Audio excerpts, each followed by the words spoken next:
So let's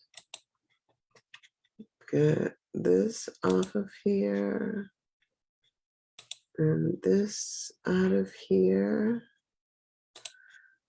And this is from, I don't know when. And this is from back when. And this I already read. And this, I think I can exit out of that too. I am trying to clean up my window. Yesterday, my niece and I got some work done here on, we got some work done. And yeah, it's a beautiful thing, I tell you, when you get some young folks to help you. And I was just, there we go. What is that about? So I'm here. I am here. And yes, I'm just trying to get my space back in order and get things going here. So I hope you had an amazing day yesterday. Did somebody change my settings? I know she didn't change my settings. That would be too much. So I am trying to change my settings because I like mine's wide open. I can't believe I just said that. Yeah, okay, so here we go. Public, make it public, make it public. All right. So is it hump day? Oh my gosh, I think it is. I think that last week I was going through this thing saying, is it fall? Because all of a sudden it seemed like there was a shift in the atmosphere. There was as I was singing that song, there's a cold wind blowing the stars around. And so now I'm like, is it Wednesday? So happy hump day to you. And so thrilled that you are here with me today. And I'm just excited to come and to start.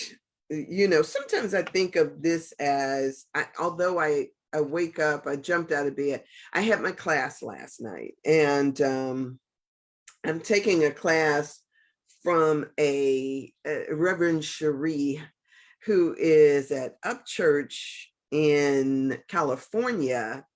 A beautiful, beautiful soul. And she teaches these classes through Upchurch. She is the director of education for Upchurch, which is a church that Della Reese started out in California. And they give these classes like all the time. And so I started out, I was introduced to them and their teaching when I was listening to a radio program, a podcast that was on, and they talked about this, Lent experience. And so some years ago, I don't know if it was 5 years ago or something like that, maybe a little longer ago, I decided I was going to check out their Lent experience. Because, we're always looking for, I don't know about you, but I'm always looking for community, community, which is beautiful. So, so I started going to this Lent thing, and I would kind of, look forward to Lent every year because they would do, at first it was conference calls. So you go to that free conference call online, you dial in that line and you get into class and you get to hear people, and you get to hear her message, which was usually taken from some kind of text. And then she would open it up after she did a half an hour of talk. She would open it up for people to ask questions or to talk or interject and everything.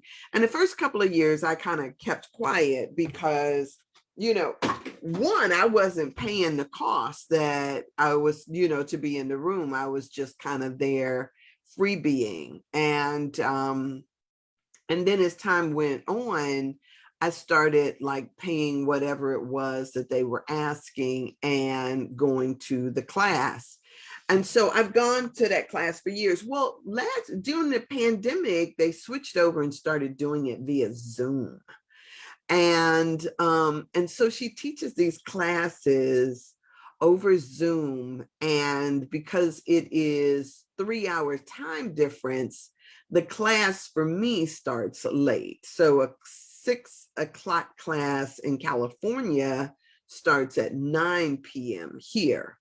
And then I end up staying up until 11 o'clock or 12 o'clock or something like that, attending the class. But I love it because, just so first it was Lent. And then she started, after Lent was over, we had such a great time during Lent. That once Lent was over, then she rolled it into a class where she was editing the book that she was to publish. And so I sat in on that class, or it was just, her reviewing her book, going over the book and whatever changes or what we saw or what wasn't clear, things like that. Then now she is doing a class called Bible 1, which, I thought to myself, like, we all think of ourselves as more, astute about these things than we would let on. So who takes a Bible 1 class, right? I love the stories of the Bible. But so I was like, she's teaching this class. Oh, cool. I was like, I'm signing up. And so we're 2 weeks in. And so last night was class. And it's always really interesting to bring different perspective into that. And so I am intrigued because I'm learning stuff. But here's the other thing, that I know that my faith in God is not dependent upon a book. And if the only experience people have is with a book, or with trying to prove this right or this wrong and that wrong, I think that we miss so much. I can tell you, and which is what I do. I try to come and I try to tell you about my experiences. And in the experience, how do we see this thing that we call God? Do I want to use the word unfolding, or how do we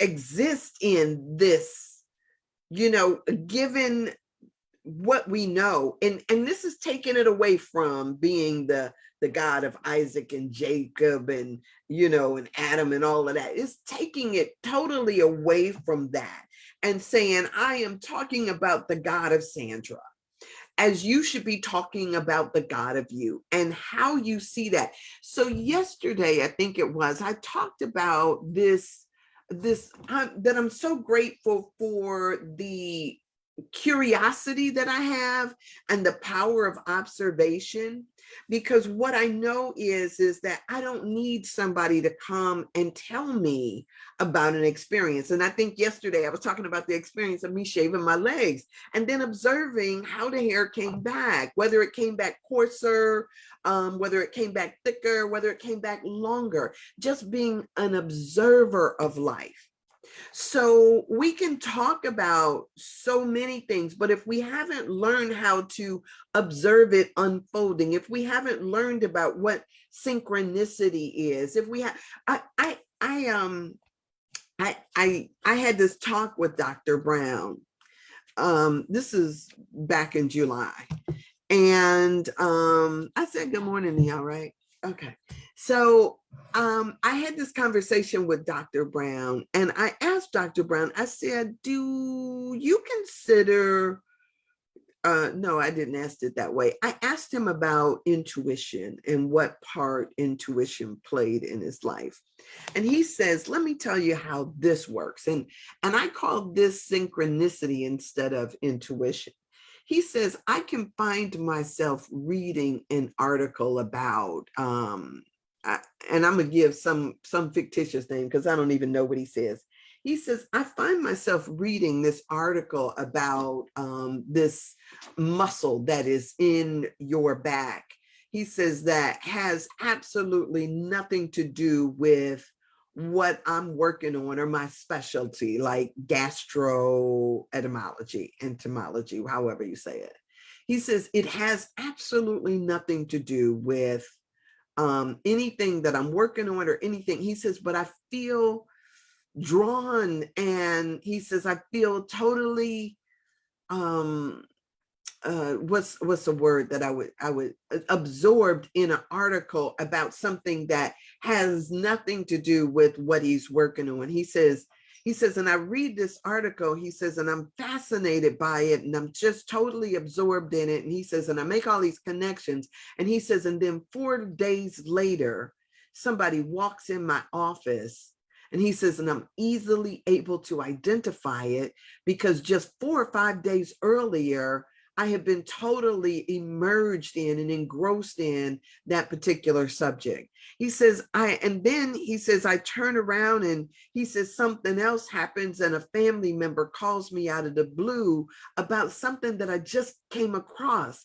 And he says, does it happen that way? He says, do you call it intuition? Do you call it synchronicity? And what I always say to people is that when you are an open channel for how God works, the setup is always in the process, because now this is information that you can use and apply to somebody else's stuff or whatever issues. And so now when somebody has a thought, I need to know how to deal with this pain, or I need to know how to see the dream that I just had, or I need to know.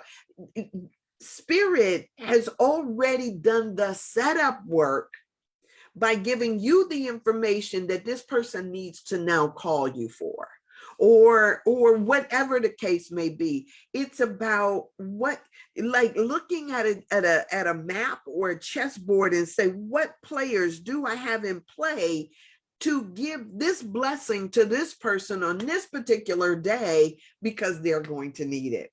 And so I think that it is so fascinating how all of this stuff works together when we just learn how to stop questioning and just be a doer too of the deeds. We get caught up in our heads too much. Hey, good morning, Ruth. How are you, darling? Thank you. I got your I got your I got it on my phone. So thank you. So we've got to become a doer of the deed. And when you stop, like with and I want to say something about doubt. Oh, doubt. What does doubt do? What does doubt do for us? What does doubt do to us? A lot of times we get caught up in doubt. I'm trying to breathe. I feel sometimes like I come in here and it's like a horse being let out of the gate. And I start running, take off running, and I'm just running for the hour that I'm here. And I don't know that I take time to breathe. And so I want to encourage you to breathe too as you listen to me. So doubt is an interesting thing. Doubt is this questioning that comes up in our mind that disguises itself as, I'm just looking out for your best interest. We can be we can get just what we have asked for, or we can have something that comes up that is a stepping stone to what we are requesting or what we're desiring. And doubt is so funny because it comes in looking like your best friend and being like, honey, child, let me tell you, right? It will make you second guess, think again, make you want to sit down, make you not do the very thing that you were going to do. You won't try out for the part, or you won't make the call, or you won't approach that person, because now all of a sudden doubt has you tangled up in your head, telling you about all the reasons why and all the times when such and such happens. Now, I will say that doubt has its place, right? It has its place. Sometimes it can be one of those things that we imagine keeps us safe. But if you live your life in safe, remember, I keep talking about going to the edge. I'm on the edge. Lady Gaga does that song, and I really wish it was reworded differently so that it doesn't seem like it's a song totally about just relationships, but really how we get to the edge of glory, to the edge of our own, the forward edge too, of our own stuff.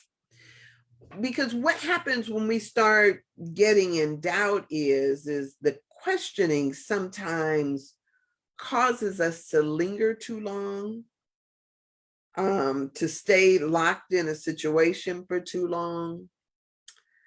Doubt is an interesting thing. Sometimes what we do is we double down in doubt. Let me give y'all this, what happened to me. Well, I'm not going to say what happened to me. I had a friend of mine who was always, he would research stuff to death. When I say research stuff to death, he would get all the facts and try to have all the answers about everything, right? And he always thought that his research was this empirical evidence that things would work in the way that he said, and they rarely did. And that was in his life. And he would then try to, and then here's another thing. He used to have this thing of telling me that he only took advice and listened to certain people. So if you weren't making this much money, or if you weren't in this kind of position, or if you weren't so-and-so, he ain't had no reason to listen to what you had to say. That was one of the ways that he used to try to silence me. But you know, I'm not going to shut up. This is me all day long. So anyway, in his trying to set up doubt in me one time, it was the time that my father, good morning, Kim, how are you, darling? It was the time that my father was going through his illness. And he started telling me about how I ought to handle my siblings. You know, he started, because of the type of person he was, he did not trust people at all.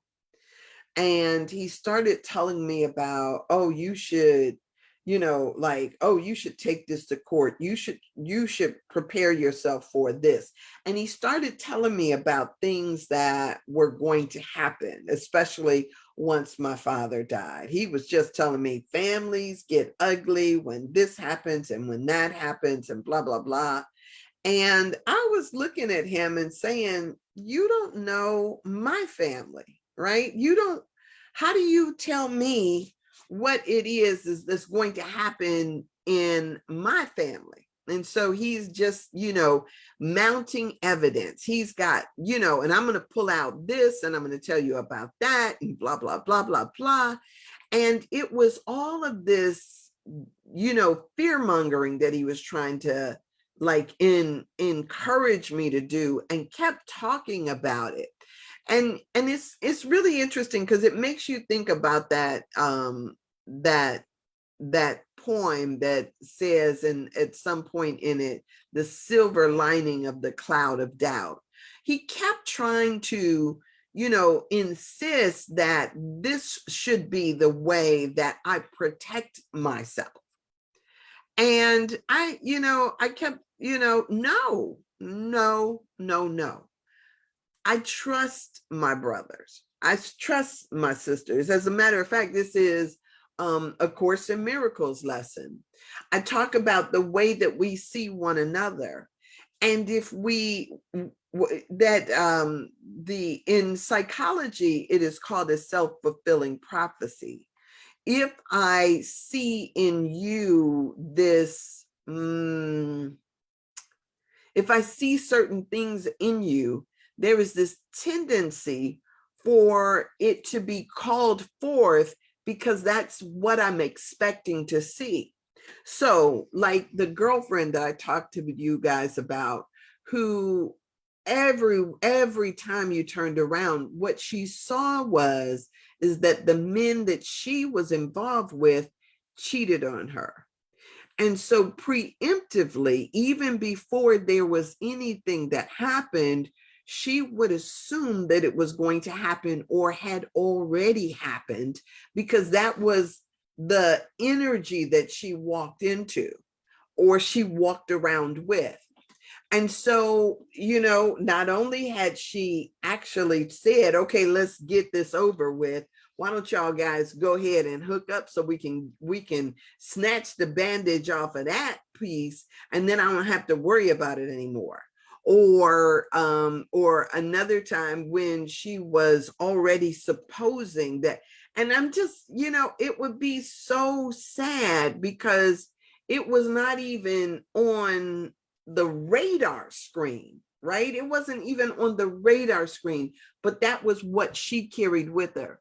And what I talked about and what I know now from reading this book, It Didn't Start With You, is that the trauma that she was feeling didn't even have to begin in her lifetime. It could have been something that happened before. It could have been something that, and her mother being a divorcee, her grandmother, all, it could have been something that just lived in her consciousness.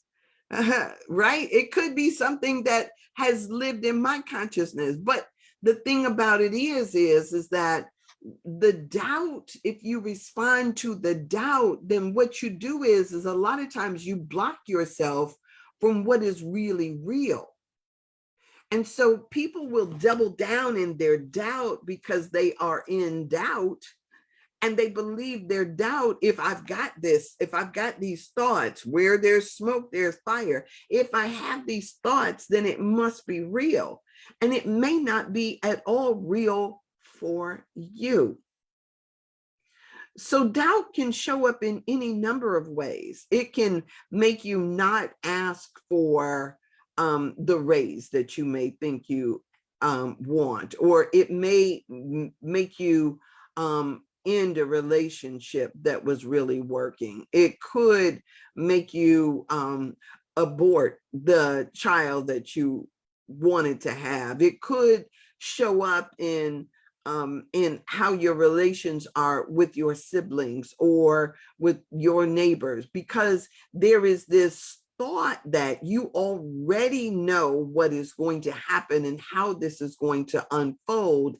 And so you lean to the tendency or the imagining that goes in your head that I'm calling doubt at the moment, you lean into it rather than standing up in faith. Oh, I'm gonna tell you, my when I journaled this morning, I was journaling about the book that I wrote, and that I'm editing.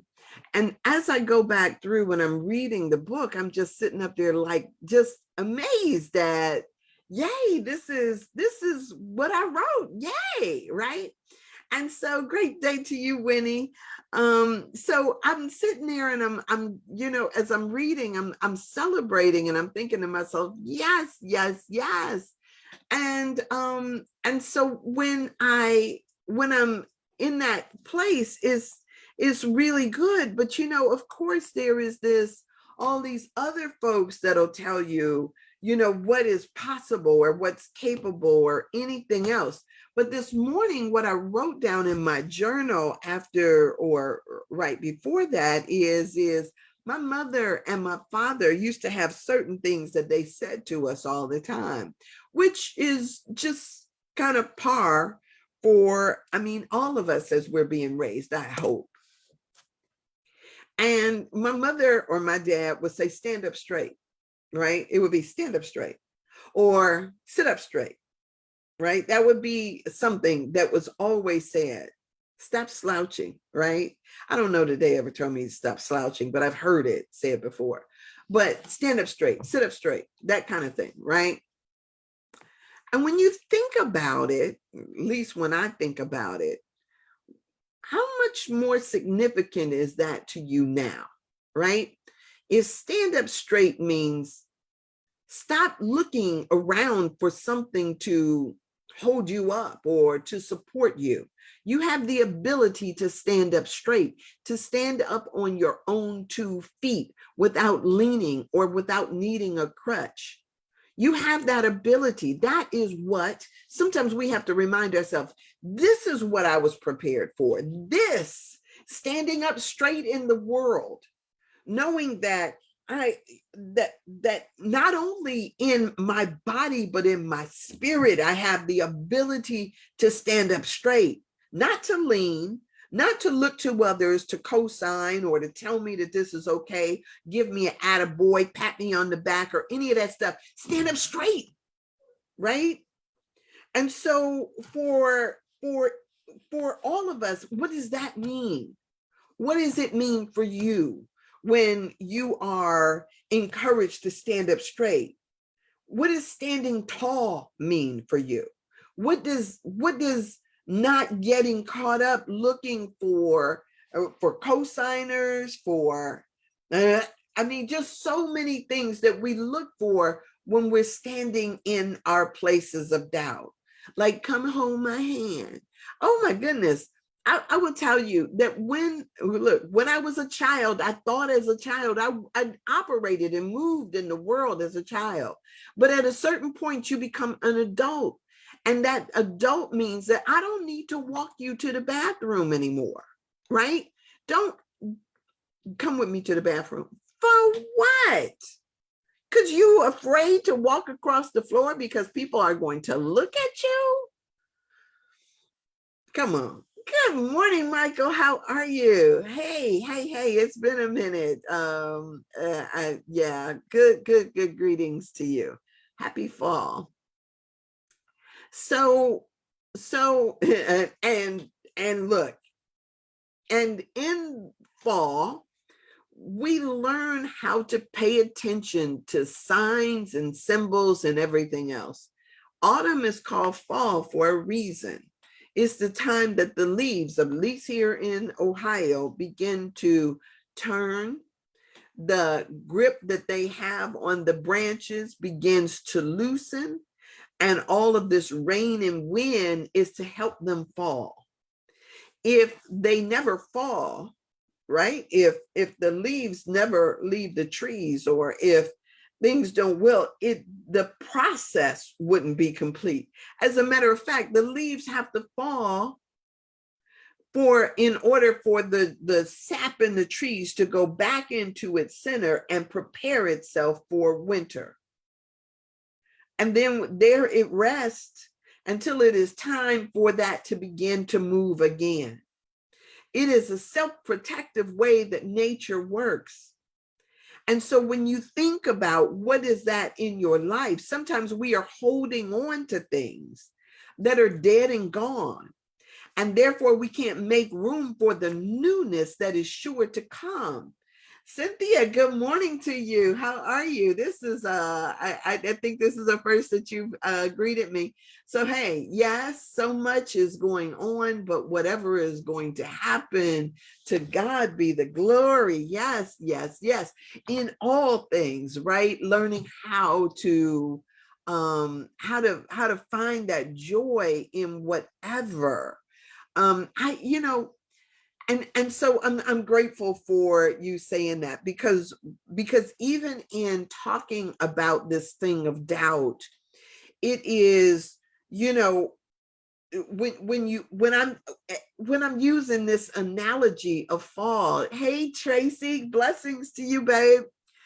When I use this analogy of fall and the trees then bringing their sap into the center so that it can then go down into the roots to sustain it through the winter time.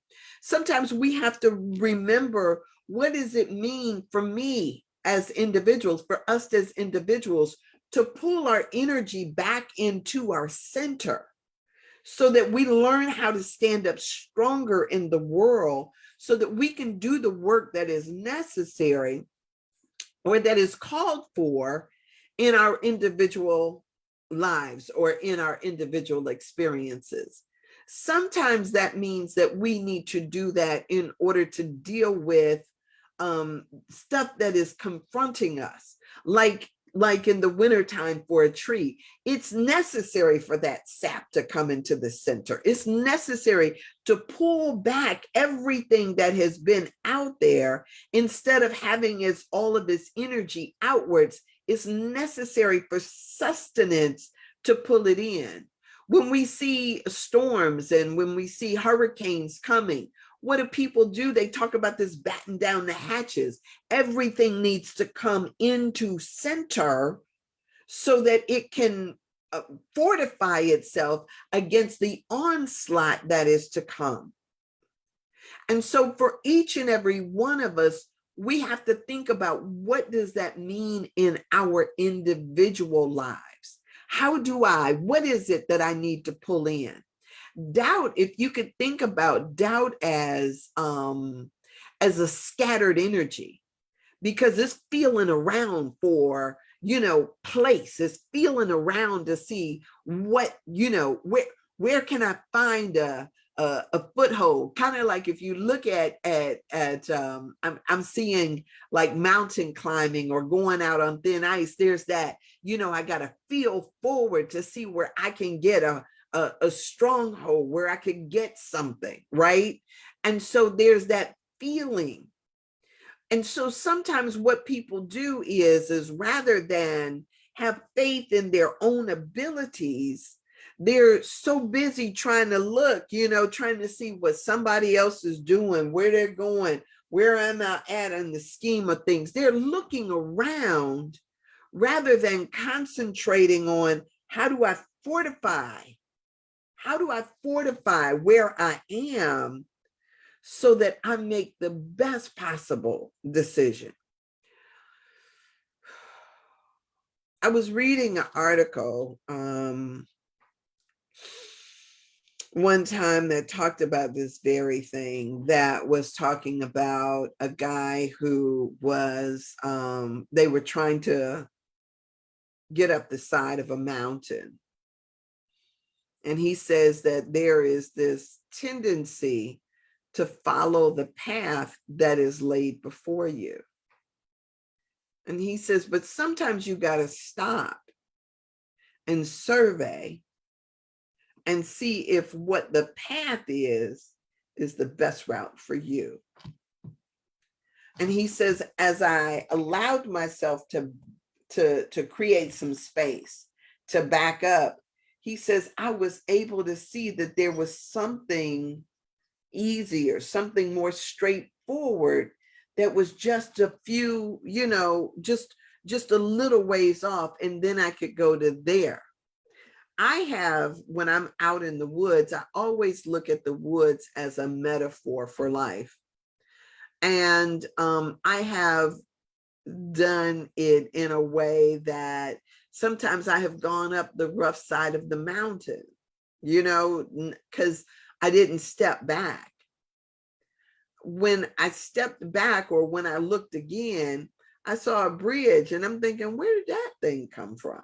Or you see a staircase, and you're thinking, how did that get there? How did I not see that? Right? That becomes the thing. Sometimes we have to just, like, what's the word? Just to rest in and trust. Trust is the word. Sometimes we just have to trust that thing, that a way will be made where it seems like there is no way.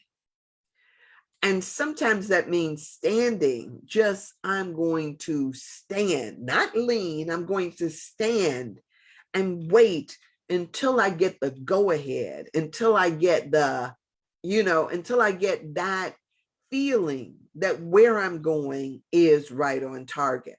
So getting back to my friend, he had planted all of these seeds of doubt, supposedly, in me about what was going to happen when my father passed.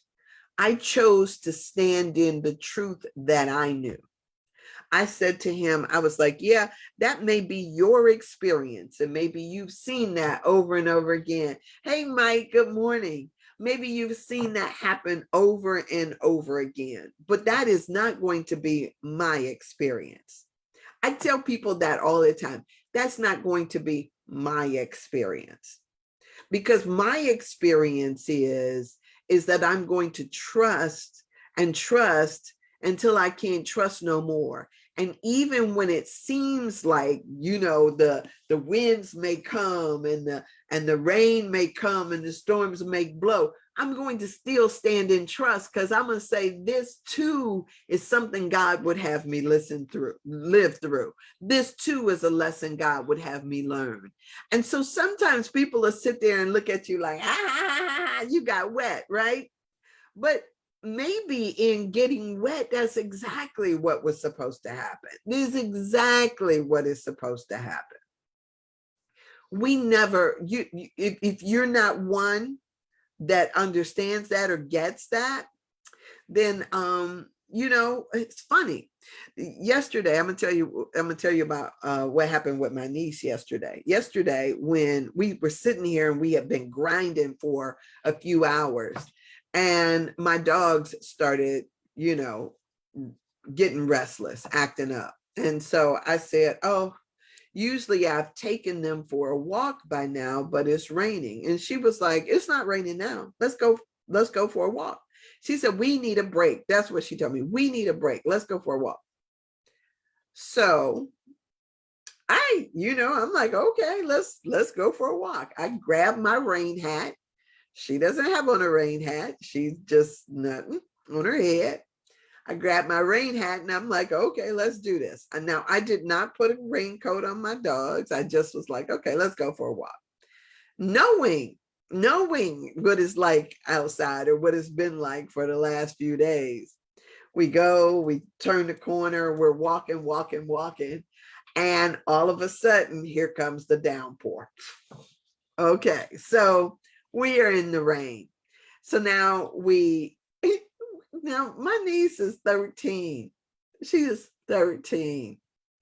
When we get up, we wasn't even at my street. I said, girl, come on, let's get out of this rain. And I started jogging, and she gonna say to me, I ain't that young. Like, keep up. I'm running because so we run back to the house. We get out of the rain. And so then we come back in here, and as we are about to get back to work, I said to her, I said, let me wash your hair. And she was like looking at me, and I said, yeah, it's already wet. So it's I'm starting to see, You know, the little African people beating their drums. I was like, let me wash your hair, right? And she's like looking at me like, no, I don't want to wash my hair. I was like, we can have that snap, snap. I can get the, flat iron it real quick. It'll be done. But what I try to do is I try to respect. I don't want to be that person that auntie says, get your butt in there and let me do your hair, right? I didn't want to be that. I wanted to give her the choice. She said no. Okay. And I mean, I said it a little couple of times, girl, I could knock it out real quick, no. So we come in here and we get back to work, and slowly but surely she got the fro. She busy trying to get it, and okay, she got the fro. So now later on, fast forward to later in the day, I knew that she would be back in school today. I knew that yesterday was her brother's birthday, all of that stuff, but she wanted to not have me do her hair. I'll do it this weekend. That's what she said. I'll do it this weekend. Well, her last night, come to find out, her mother actually shows up in town to take her and her brother out for her brother's birthday. And here she is with making it look like she didn't have any options on what her hair looked like. And so I thought to myself, there are so many times when we say self, I could have, why didn't I? Self, what was I thinking, right? Natural beauty. Okay. Yeah, we could have worked it better. Michael Boyd, because I like to say stuff is intentional. Beauty is intentional. It's intentional work. It's intentional. And I say that on so many levels. One of the things that I have noticed back last year, I think it was, I've let my hair grow out, and it's mostly natural now. I let all the relaxer. I got a little bit on the ends, but for the most part, my hair is natural. And but I flat iron it when I wash it. And but when I was trying to do a natural style, and because my natural style wasn't kept, I love my hair too, thank you, Mike, because my natural style was wild and it looked unkept, people treated me accordingly. Now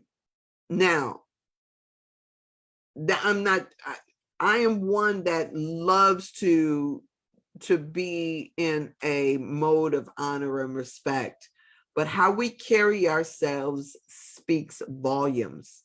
How we look on a given day, whether we could look like, have a face of a baboon, right?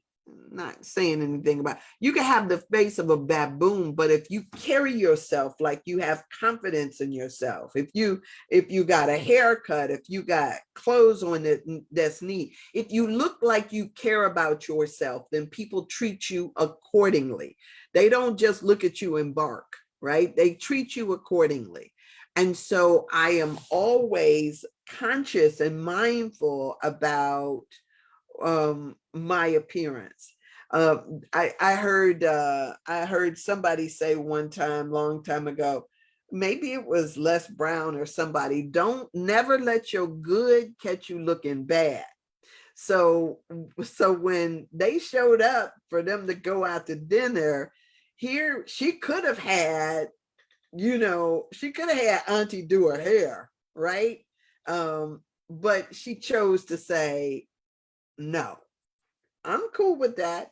But at the same time, it is one of those things to look at the places sometimes where our own stuff gets in the way of receiving. If I'm saying this thing about saying yes and being in a spirit of yes, right? Then how does that show up? How does it show up in the jobs? How does it show up in different places? If we have doubt in ourselves, then the answer is usually no, that we usually put out as no. But wonder if we just, if we just kind of like trusted that, ooh, this is an opportunity to get my hair done because I don't know what's going to happen down the line. I don't know what tomorrow is going to bring. So let me be in the spirit of receiving the opportunities and the gifts that are before me. When we're standing in doubt, we don't even, the Mr. or Mrs. Right can walk on the scene. But if you're sitting up in and you're stuck in your doubt, she ain't gonna be. I will tell you, wait a minute. But it was what it was you offered, but her decision. So sure. But let me tell you this. I will tell you that when I go out of the house unkept, when my hair is maybe looking like what, which is rare that you're gonna catch me out and my hair is looking like what. If I don't have on no lipstick, or if I'm looking like I'm just running up to the store, right? And ain't nobody gonna see me, I'm just gonna run out to the store. I will tell you, I get more play from broke down brothers than ever in life. And broke down brothers will feel like, oh, this is about my speed and I can push up on her. But any other day, they ain't got no, I ain't in, I'm not in that. I'm not gonna be the one for this, which is fine with me, right? I got no issues with that. And it makes me mindful that on a vibrational level, what you're putting out, what you're showing to the world speaks volumes about what you think about yourself. So for me, I want to be of the mindset that I want to carry myself in a way that attracts what I desire for it to attract. I don't, right? Let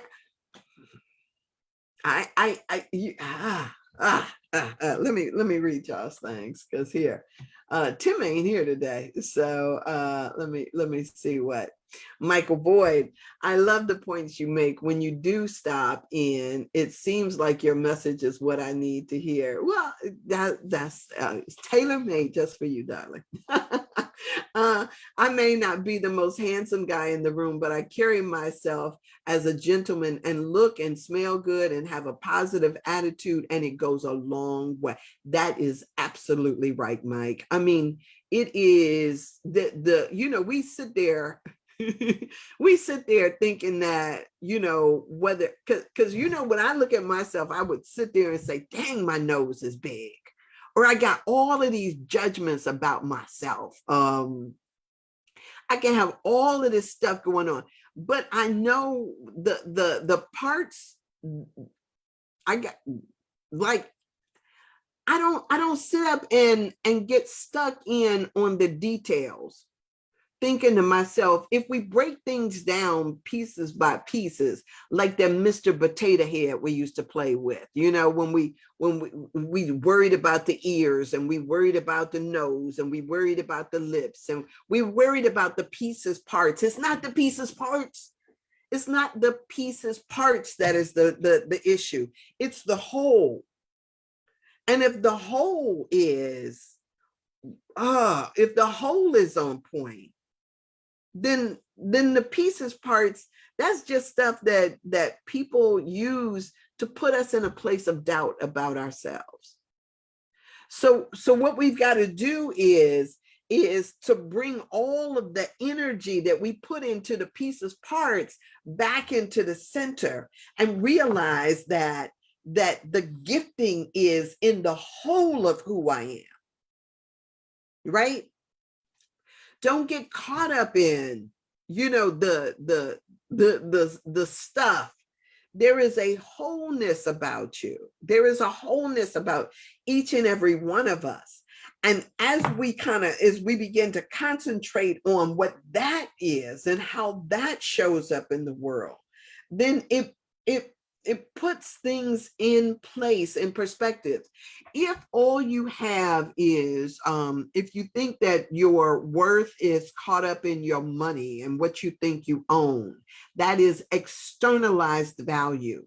That externalized value does not change the fact, if you're an asshole, that you're still an asshole, right? It doesn't change that if people will think, oh, but I look better, or I'm this. No, right? You got to work on the core of who you are, not on the external stuff. It's not about all of that external stuff. It's about who am I? Who am I, and how do I connect? How do I see? How do I maneuver in the world? It is not about what you think you own. It's not about the external stuff. Because what happens when that loses its appeal or its shininess or whatever that may mean? What happens then? Right? That's the question. And so some people are so busy trying to do all of this other stuff as if that's enough. Oh, and you will always feel a level of insecurity and doubt, right? So you've got to work on the core of who you are and figure out what that means for you. All that money, some people don't even have sense enough to go buy a personality. Sometimes you've got to figure out, how do I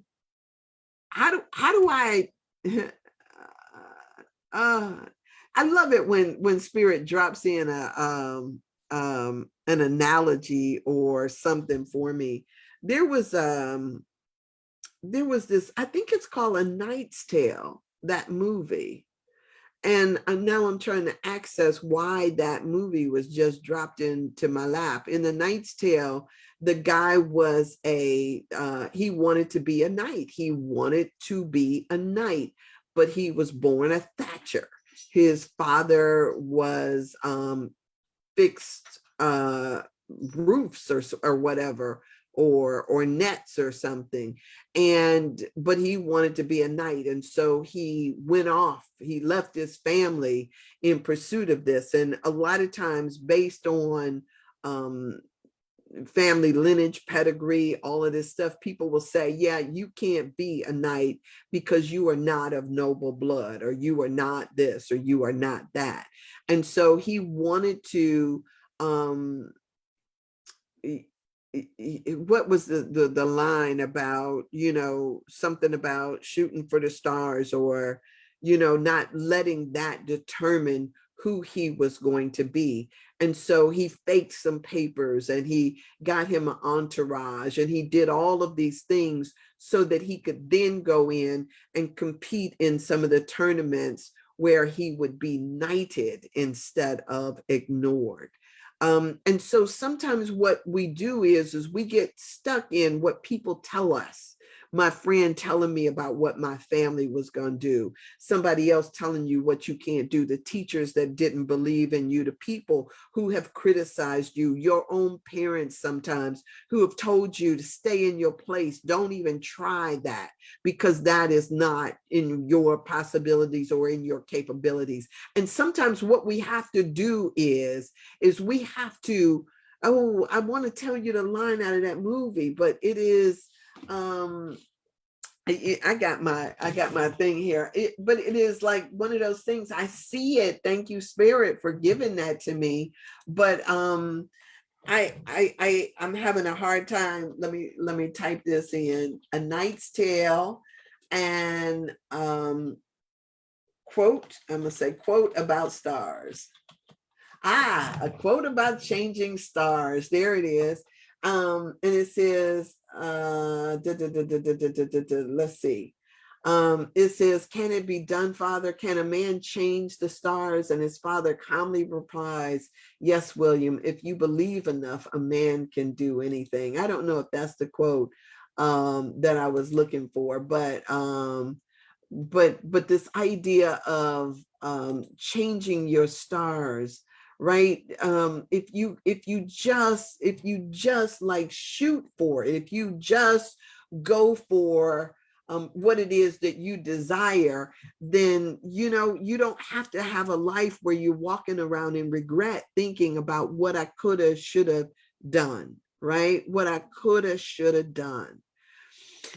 Okay, so Michael Boyd, he says, not to be funny, but you said it, my grandfather told me be the best at whatever I wanted to be when I was young. People would say I was an asshole. I would say, thank you. That was what I was doing. But now I'm older, smarter, and better. I have to be positive for me and my children. Oh, that's good, Michael. Um, you know, changing our stars sometimes means changing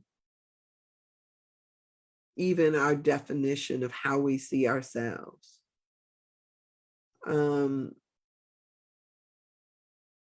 My yesterday when I was with my niece, her father had sent me a message because he saw that I had said happy birthday to my nephew. And he said something about my niece, like I said that she was with me yesterday because she was suspended.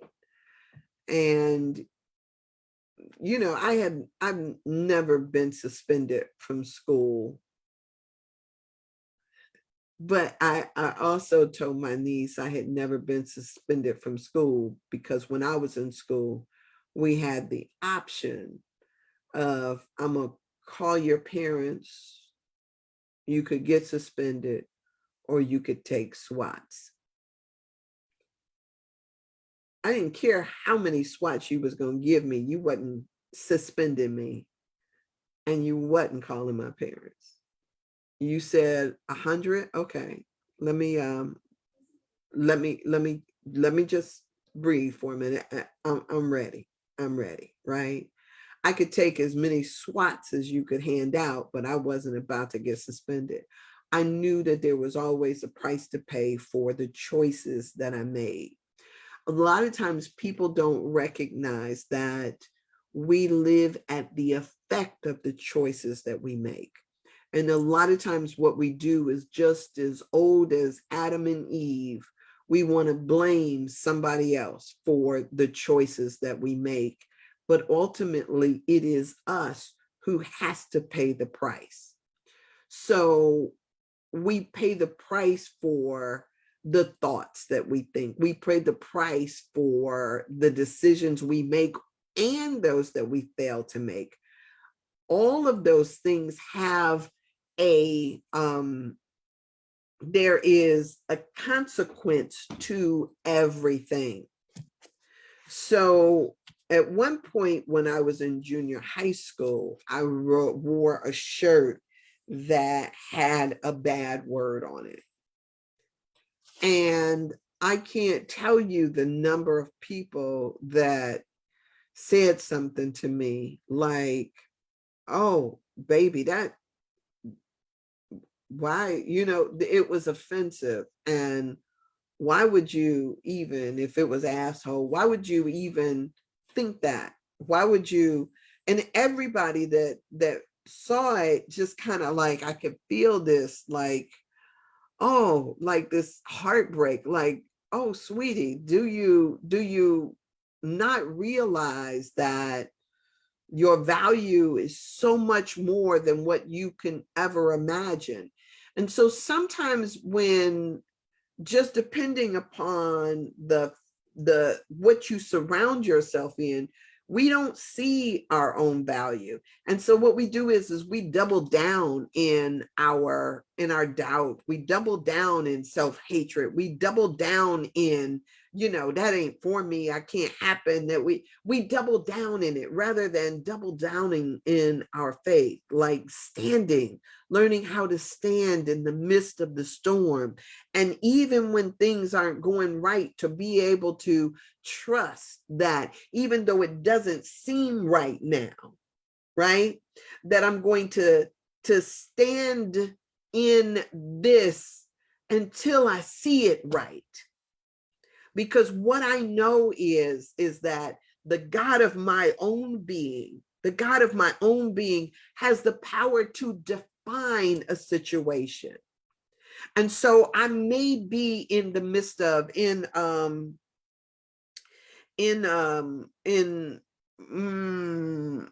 I just saw another thing in the Game of Thrones.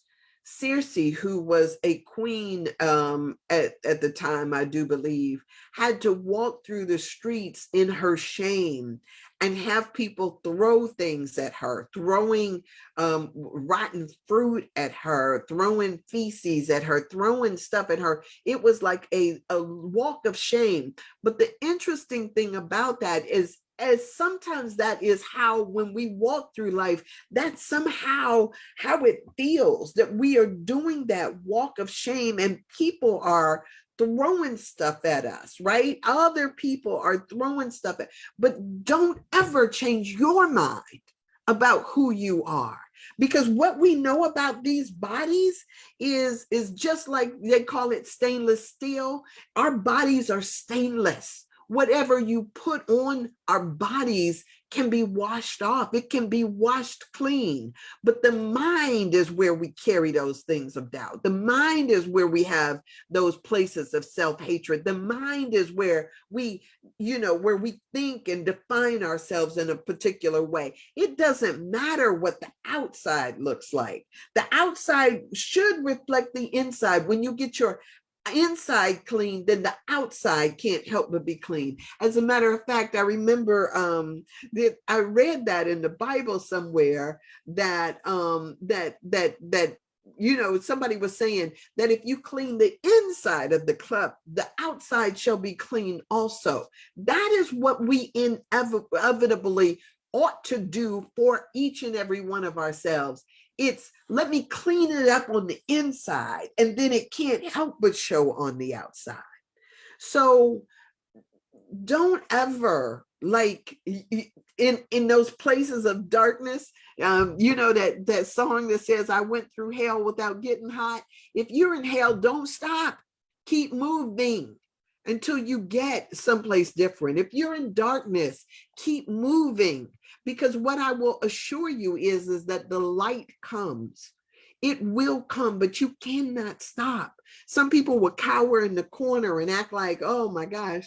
I never forget when we were kids, my parents took us, we had gone to New York. We had gone to the Niagara Falls. And in New York, they have these places that have year-round haunted houses. And we went into a haunted house, and you make your way through this haunted house.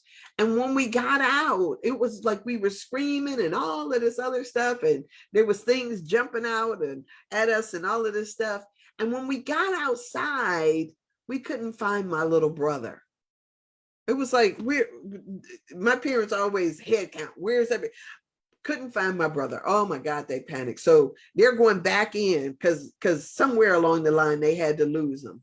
and there was other people in there, and so there was like, oh, you know what, they were going berserk. Our son is missing, right? And there was no like, if we got to tear this darn place down, you're gonna find my son. So finally, I guess the last of the other people that came out through the door, they had to stop people from going in. And the people who finally came out made their way out. Then they had to cut on all the lights. And my brother was up under something hiding, right? Waiting for the light to come on. So when you are in a space, when stuff is going on, keep moving forward, right? And what does that mean? That means that knowing that the light always comes, morning always comes. I don't care how dark your night is, morning will come. Don't get stuck. Don't get stuck. Don't get stuck. So yes, you got to be positive for your children. Yes, you got to see the very best in you, and to know that you can produce, that just because you have had something in your mind that has been negative, somebody told you something along the line, or you've experienced something along the line, it's not the truth. Keep moving. Keep moving, don't stop. Keep on moving, don't stop. Yeah. Yes, you told me you always had a message. Come on with it. Yes. Not always easy to shine. People think I'm crazy pursuing my passion, including releasing a sex book for men and helping people to have amazing sex, intimacy, and sex. Look, people say I'm crazy, right? For doing this every day. I ain't getting paid for this. But you know what, Tracy, this is what makes me happy. I don't really give a freak about what anybody else thinks about what makes me happy. Do you, right? And so I'm evidence. I'm evidence that I'm living my life and shining according to how I desire to shine. I ain't worried about what anybody else thinks about this, and don't you either, right? Do you, boo, right? That's what I got for y'all today. It's time for me to get off of here. Shirley, wonderful, wonderful babe. It's time for me to get off of here. But I have had, it just seems like sometimes I don't even know. I ding the bell, the gates open, and I take off running, and I'm running. And here we are at the past the top of the hour, but here we are nonetheless. Thank you so much for being here. I appreciate you. I appreciate all of that. You can drop me some, a dollar or two at the Sandra Said It, if you so choose. And you can share this if you so choose. However it is that you choose to show up. I do this because I love it, right? If you get a blessing out of it, yes, then, I hope you do. All right. I trust that you do. Otherwise, why would you show up, right? Blessings to you. Hugs to you, Winnie. I adore y'all. Thank you for being here. I will see you tomorrow. Let's see. Anything else I got to say? I appreciate all your prayers and all of that stuff. So I'll get with y'all tomorrow. All right. Have an amazing Hump Day Wednesday. And and shine.